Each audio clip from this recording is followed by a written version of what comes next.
Line telepon 0821 4451 1957. Ikuti media sosial kami, Facebook dan Instagram @RRI Pro1ND.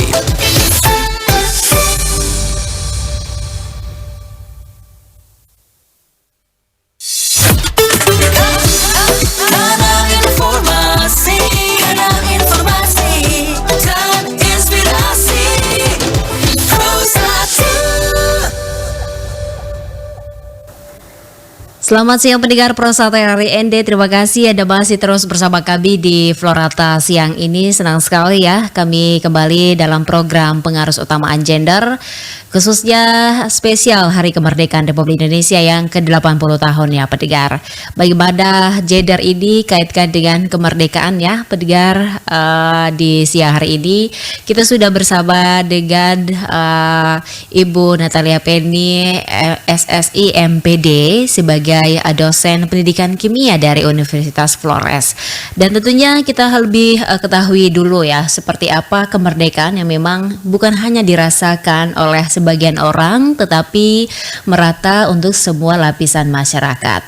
Dan pastinya tema ini merdeka untuk semua, yaitu tentang kesetaraan gender dan juga kemerdekaan ya, mengajak kita untuk melihat bahwa perjuangan kemerdekaan tidak hanya berhenti pada 17 Agustus melainkan terus berlanjut begitu ya pendengar, dalam upaya menciptakan keadilan dan juga kesetaraan gender, termasuk dalam hal hak dalam perempuan maupun laki-laki seperti itu. Dan untuk membahas lebih lanjut tentang ini pendengar, nanti kita akan terhubung bersama dengan Ibu Natalia. Tentunya kami hadirkan topik ini untuk Anda nikmati hingga pukul 11 lewat 50 menit ya waktu Indonesia Tengah.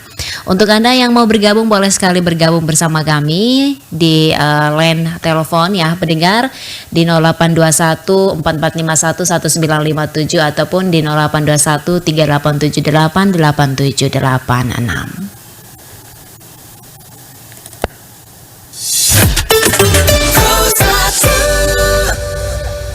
Baik, pendengar, kita sudah terhubung ya bersama dengan Ibu Natalia di siang hari ini. Selamat pagi Ibu Natalia. Selamat pagi Ibu Angel. Selamat pagi, salam merdeka Ibu. Salam merdeka Ibu. Baik, terima kasih sudah bersedia bersama Pro1 RRI ND di siang hari ini. Iya Ibu. Iya, baik. Iya Ibu Natalia, kita sudah tahu bahwa kemerdekaan itu bukan hanya segelintir orang saja, tetapi kita merdeka untuk semua begitu ya Ibu Natalia. Iya benar Ibu Angel. Siap.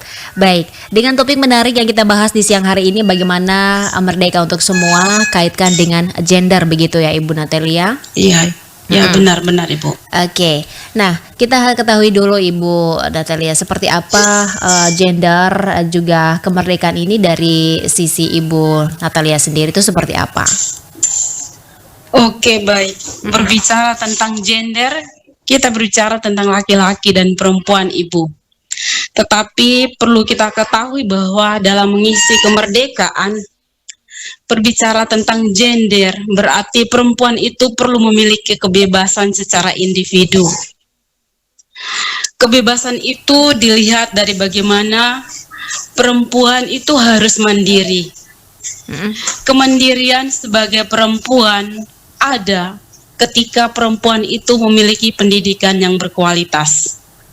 Karena melalui dunia pendidikan, perempuan dapat memperoleh pengetahuan, perempuan dapat memperoleh keterampilan, perempuan dapat memperoleh kreativitas dan inovasi.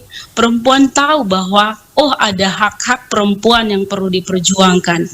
Sehingga perempuan memiliki sebuah komitmen yang kuat bahwa dia perlu memperjuangkan hak-hak perempuan dan dia perlu membangun sebuah komunitas sehingga perempuan tidak berjuang secara sendiri-sendiri, tetapi perempuan berjuang secara komunitas untuk mengatasi kesetaraan gender itu. Oke, dan baik, ini kalau misalnya Ibu Natalia kaitkan dengan Hari Kemerdekaan kita dalam konteks kesetaraan gender ini seperti apa nih Ibu? untuk kontes kemerdekaan. Tahun ini Indonesia sudah merdeka 80 tahun. Iya. Dalam konteks kemerdekaan berkaitan dengan gender, bagi saya perempuan belum merdeka. Karena kita lihat, yang pertama, ketika kita melihat akses pendidikan, belum semua perempuan diberikan kesempatan untuk memperoleh pendidikan. Teristimewa ada status-status sosial, di mana ada di daerah timur misalnya, itu sistem patriarki, di mana anak laki-laki lebih diutamakan ketimbang anak perempuan, sehingga belum semua perempuan belum memiliki akses yang sama dalam dunia pendidikan. Yang kedua, kalau kita berbicara dalam dunia politik, ada aturan bahwa 30% perempuan harus terlibat dalam perpolitikan. Tetapi itu hanya sebuah syarat, di mana ketika dalam ajang perpolitikan perempuan diminta untuk mengisi kekosongan itu, tetapi perempuan tidak disiapkan secara baik dalam pendidikan perpolitikan, sehingga perempuan hanya mengisi kekosongan saja, tetapi dia tidak mempunyai kesempatan yang pasti. Yang ketiga, dalam kemandirian, Ibu. Pasti banyak perempuan belum memiliki pekerjaan yang baik, sehingga dia masih bergantung pada laki-laki. Sehingga laki-laki masih menganggap bahwa perempuan pasti bergantung padanya, sehingga dia belum menghargai perempuan secara hakiki. Oke, dari 3 hal ini, Ibu, bagaimana juga menurut Ibu Natalia sendiri terkait dengan hubungan perjuangan perempuan yang di masa lalu dengan perjuangan kesetaraan gender yang saat ini berlangsung, seperti apa? Oke, Bu, kalau hubungan antara perjuangan perempuan masa lalu dengan masa sekarang, kalau kita melihat dari realitas saat ini, itu masih sama, yaitu sama-sama memperjuangkan kesetaraan gender dan keadilan sosial. Ketika kita belajar dulu bahwa Ibu Kartini sudah memperjuangkan bagaimana akses perempuan harus memperoleh pendidikan, dia memperjuangkan bagaimana hak-hak perempuan harus dilindungi. Sampai saat ini organisasi-organisasi perempuan, baik organisasi di bawah pemerintah seperti P2TP2A, Pusat Perlindungan Perempuan, Pusat Perlindungan Pemberdayaan Perempuan dan Perlindungan Anak, dan ada organisasi-organisasi perempuan, lembaga-lembaga sosial yang lain, sama-sama memperjuangkan kesetaraan gender dan keadilan sosial. Tetapi yang menjadi tantangan saat ini yaitu belum semua perempuan berjuang. Nah, dilihat dari ini juga apa yang menjadi keluhan kita bersama juga ya Ibu Natalia, bahwa perempuan belum diberikan kesempatan yang sama seperti laki-laki itu.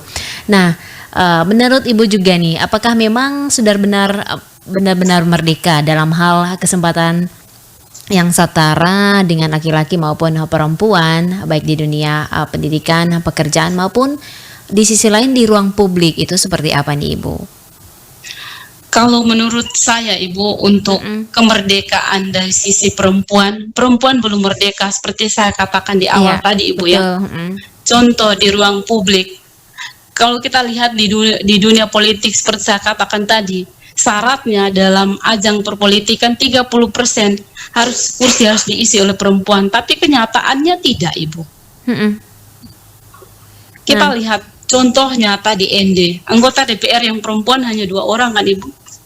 Iya, betul. Berarti dalam ruang publik perempuan belum diberikan kesempatan, perempuan belum dipercaya, sehingga orang tidak memilih perempuan untuk duduk di bangku legislatif, di kursi legislatif dan yudikatif kan. Ibu Puan boleh berpidato kan? Iya. Dengan semangat 45 mengisi kemerdekaan. Tetapi semua perempuan belum merdeka. Baru perempuan-perempuan di kalangan-kalangan tertentu yang sudah merdeka. Oleh karena itu cara mengatasi pertama itu adalah perempuan harus berpendidikan terlebih dahulu. Kalau perempuan tidak diberikan kesempatan untuk akses ke dunia pendidikan, Iya. dia tidak bisa meningkatkan kualitas hidup perempuan. Mm-mm. Kalau kita lihat di ND juga ya, kita lihat kepala dinas yang perempuan juga masih sedikit. Hanya ada 3 atau 5 perempuan yang kepala dinas di Kabupaten ND. Iya. Dengan demikian kita katakan bahwa diskriminasi itu sangat kental. Atau di pertemuan-pertemuan, kita lihat pertemuan di Pemda, itu juga banyak ketika ada forum-forum pertemuan-pertemuan penting, Mm-mm. yang hadir misalnya kita voting pendapat ya, kadis perempuan 5, Mm-mm. kadis yang laki-laki 10, voting pasti kita kalah. Iya. Dengan demikian berarti kan kita belum merdeka, sehingga kita harus punya perjuangan yang lebih kokoh ya untuk kita bisa mengatasi diskriminasi ini. Mm-mm. Oke. Nah, menurut Ibu nih, apa yang menjadi penyebab ini hal ini terjadi, Ibu Natalia? Salah satu sisi itu mungkin dari pandangan masyarakat atau seperti apa sih Ibu Natalia? Kalau menurut saya ya, Ibu, yang pertama perempuan belum percaya diri, Ibu. Mm-mm. Perempuan belum percaya diri. Ada banyak calon kadis yang perempuan misalnya ya, Ibu ya. Mm-mm. Diberikan kesempatan kamu maju untuk seleksi pemilihan kepala dinas di kabupaten misalnya. Ada yang tidak percaya, saya nanti saja dulu, biar ini kasih ke dia dulu kan. Berarti kan kepercayaan diri perempuan belum stabil. Dia orang lain memperjuangkan bahwa perempuan perlu ada hak-hak perempuannya, dia harus menjadi pemimpin publik, dia harus menjadi pemimpin di masyarakat. Tetapi kalau perempuan sendiri tidak percaya diri, mana mungkin dia diberikan kepercayaan? Toh diri sendiri tidak percaya, mana orang lain mau percaya kan? Kata pepatah ya Ibu ya. Yang kedua, seperti saya katakan tadi, hal ini menjadi itu perempuan belum membentuk sebuah komunitas yang saling mendukung, Ibu. Masih banyak perempuan yang berjuang sendiri-sendiri untuk memperkenalkan dirinya ke publik. Belum mampu perempuan itu menggait atau mengajak perempuan-perempuan lain untuk sama-sama berjuang untuk dikenalkan kepada masyarakat, begitu Ibu. Sehingga hanya perempuan-perempuan yang berani ya Ibu, perempuan-perempuan berani saja yang diberikan kepercayaan di ruang publik untuk berpendapat, untuk menjadi pemimpin, baik di ranah paling rendah maupun di ranah paling tinggi. Sehingga sesama perempuan itu harus saling mendukung, sehingga kita membentuk sebuah ikatan yang kuat bahwa kita perempuan juga bisa. Kalau kita bersatu, kita pasti akan mengalahkan laki-laki. Tapi kalau selama perempuan belum bersatu, kita masih didiskriminasi oleh laki-laki. Dan faktor yang terpenting itu adalah pendidikan, Ibu. Kalau perempuan belum mendapat akses pendidikan yang baik, otomatis kualitas perempuan belum diakui secara publik. Dan belum dipercayakan seperti itu Ibu ya? Iya, benar Ibu. Oke. Nah, ini menarik juga Ibu Natalia, bahwa pandangan masyarakat terkait dengan kepercayaan perempuan di dalam bidang politik juga masih rendah. Nah, hal ini juga menjadi tantangan terbesar bagaimana perempuan untuk bisa menampilkan diri mereka ke ruang publik, dan untuk itu punya tantangan terbesar juga Ibu Natalia ya, bagaimana yang dihadapi perempuan untuk bisa menikmati kemerdekaan yang dalam arti yang sesungguhnya itu bagaimana Ibu Natalia? Oke, tantangan perempuan terbesar dalam menikmati kemerdekaan, tantangan yang pertama itu kepercayaan diri perempuan belum nampak Ibu. Bagi saya tantangan terbesar. Saya beri contoh di kampus di dunia pendidikan ya Ibu ya. Iya, siap. Banyak perempuan ketika mau diberikan kepercayaan untuk menjadi pemimpin, dalam konteks terendah saja di perguruan tinggi itu adalah ketua program studi. Banyak perempuan punya alasan bahwa saya masih mengurus rumah tangga saya, anak saya masih kecil. Dengan demikian kita lihat bahwa perempuan belum percaya diri. Kalau dia percaya diri kan dia bisa mengatur waktu.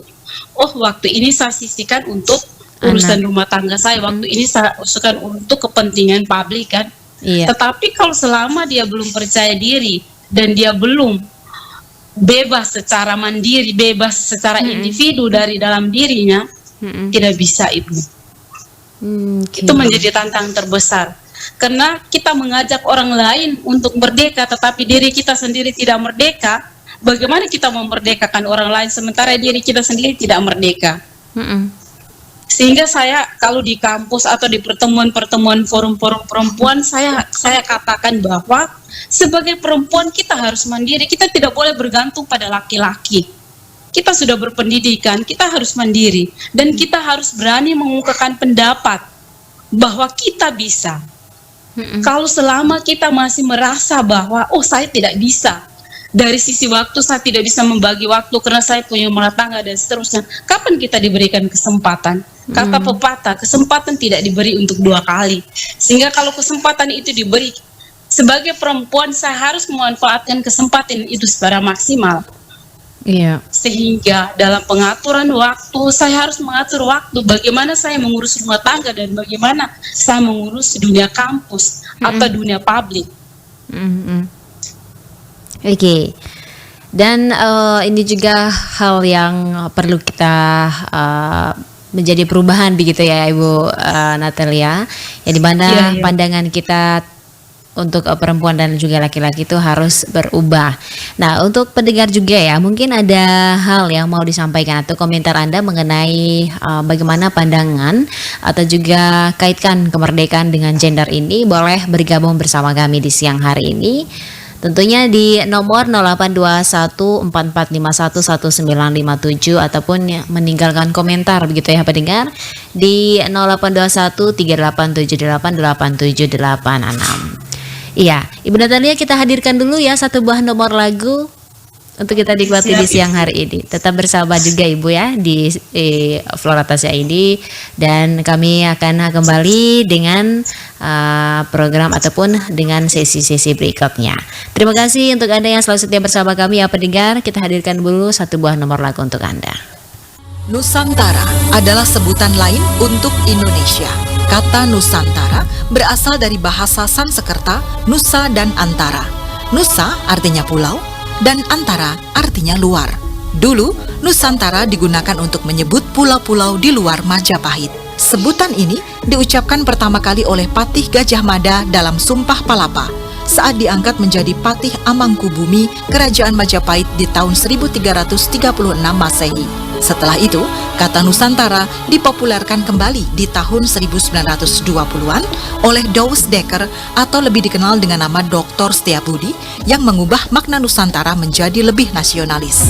Kata Nusantara diartikan sebagai Nusa di antara dua benua dan dua samudera.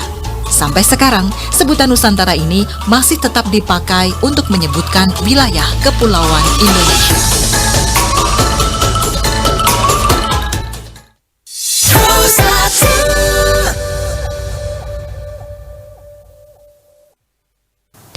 Ya, pendengar, memang kemerdekaan sejati itu bukan hanya milik sebagian, tetapi merdeka untuk semua, baik laki-laki maupun perempuan ya. Kesetaraan gender menjadi bagian penting dari perjuangan bangsa ini.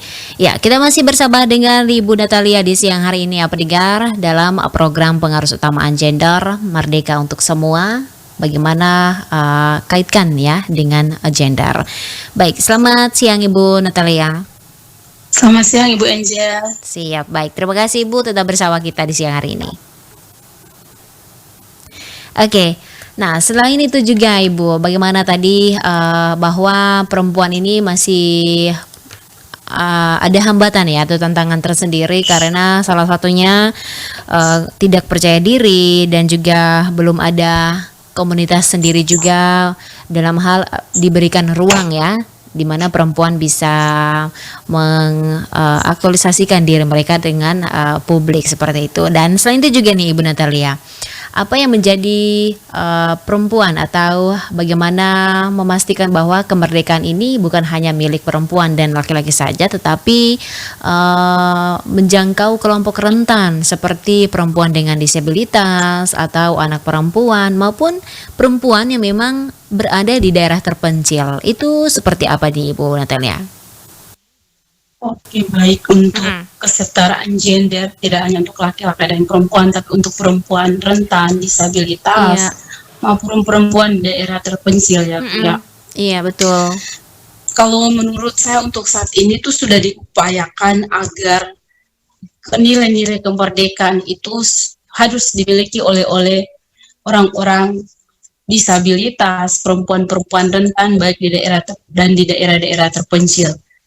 Saat ini seperti di dunia pendidikan ya Ibu ya, di dunia pendidikan itu sudah ada upaya yang dilakukan dalam aspek sarana dan prasarananya, itu sudah ada upaya bagaimana harus ada meja atau kursi yang harus disediakan untuk disabilitas.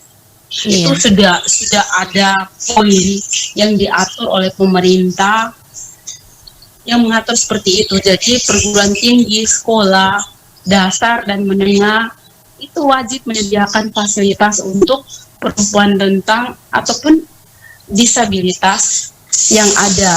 Harus ada jalan yang harus disediakan untuk orang-orang disabilitas, harus ada toilet untuk disabilitas. Hal-hal kecil yang sudah menjadi poin perhatian itu bagi saya pemerintah sudah berupaya bagaimana orang-orang rentan itu perlu menikmati kemerdekaan itu.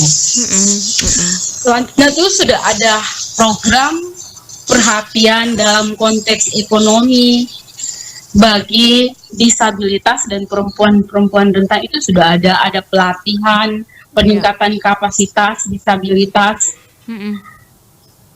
Untuk mereka bagaimana kreativitas yang ada di dalam diri mereka itu perlu dikembangkan. Itu ada pelatihan, ada komunitas disabilitas yang sudah dibentuk yang menjadi bagian dari perhatian dari pemerintah dan juga kelompok-kelompok sosial, lembaga-lembaga sosial masyarakat LSM sudah memiliki perhatian terhadap kelompok disabilitas atau perempuan-perempuan rentan dan juga di daerah-daerah terpencil.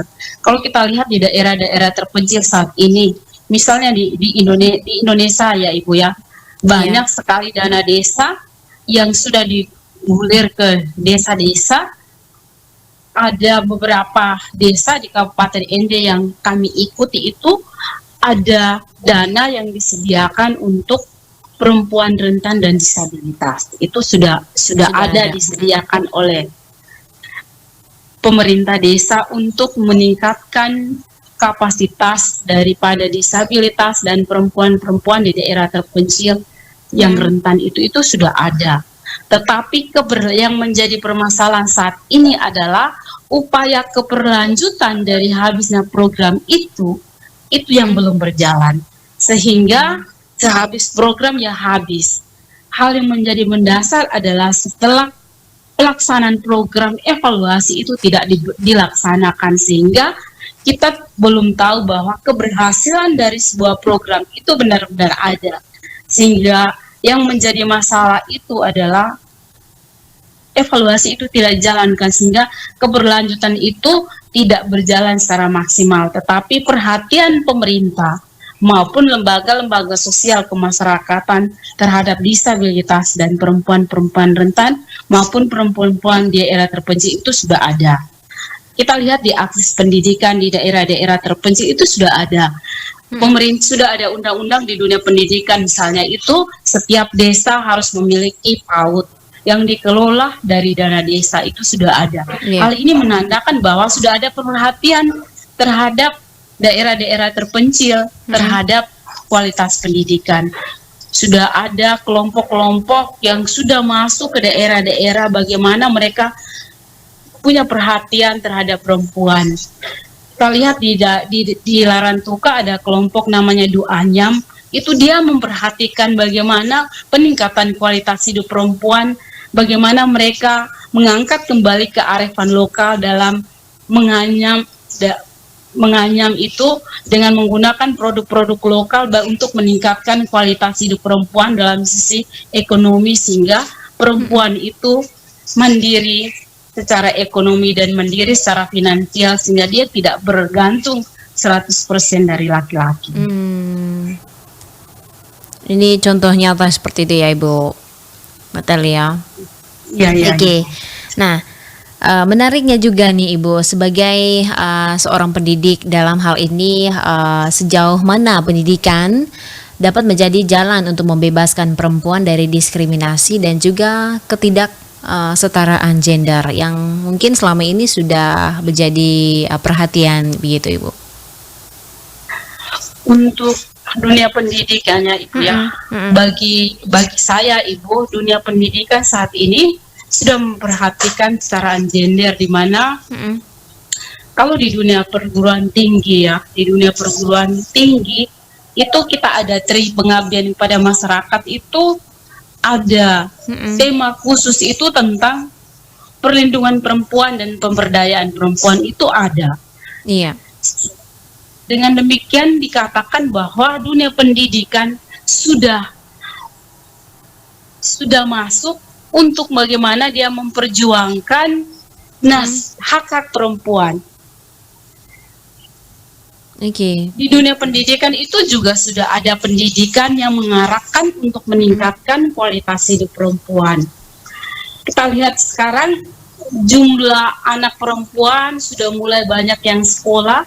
Di dunia pendidikan itu sudah mulai banyak yang sekolah, sudah banyak anak perempuan ketika kita berikan kepercayaan untuk menjadi pemimpin, mereka sudah mulai percaya diri. Dengan demikian bahwa di dunia pendidikan itu harus diberikan konsep pengetahuan pengembangan diri yang baik, teristimewa untuk kaum perempuan, sehingga mereka itu memiliki pengetahuan yang baik, sehingga mereka bisa tahu bahwa oh inilah hak-hak perempuan. Jika hak-hak perempuan itu belum dipenuhi, berarti mereka bisa memperjuangkan hak-hak perempuan itu dengan berbagai strategi-strategi yang bagus yang didapat dari dunia pendidikan, di mana sudah ada pengetahuan dan pemahaman tentang hak perempuan, tentang bagaimana dunia perempuan saat ini, sehingga ketika mereka tampil ke publik, itu mereka sudah memiliki kepercayaan diri, mereka sudah memiliki kemandirian, mereka sudah memiliki pengetahuan, sehingga mereka bisa tampil dengan baik di dunia-dunia publik. Iya.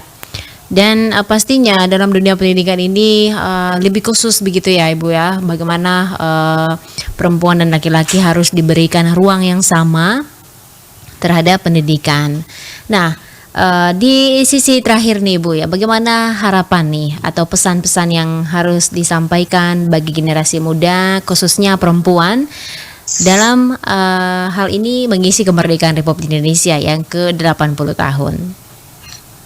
Oke, baik. Pesan saya untuk para generasi perempuan saat ini, yang pertama, perempuan harus memperoleh akses pendidikan yang baik. Karena tanpa pendidikan yang baik, perempuan tidak akan diberi di ruang publik. Iya. Itu pesan yang pertama. Yang kedua, perempuan harus percaya diri. Jika perempuan tidak percaya diri secara individu, orang lain atau dalam konteks tanda kutipnya adalah laki-laki, dia tidak akan mempercayai kita. Sehingga sebagai perempuan kita harus memiliki kepercayaan diri.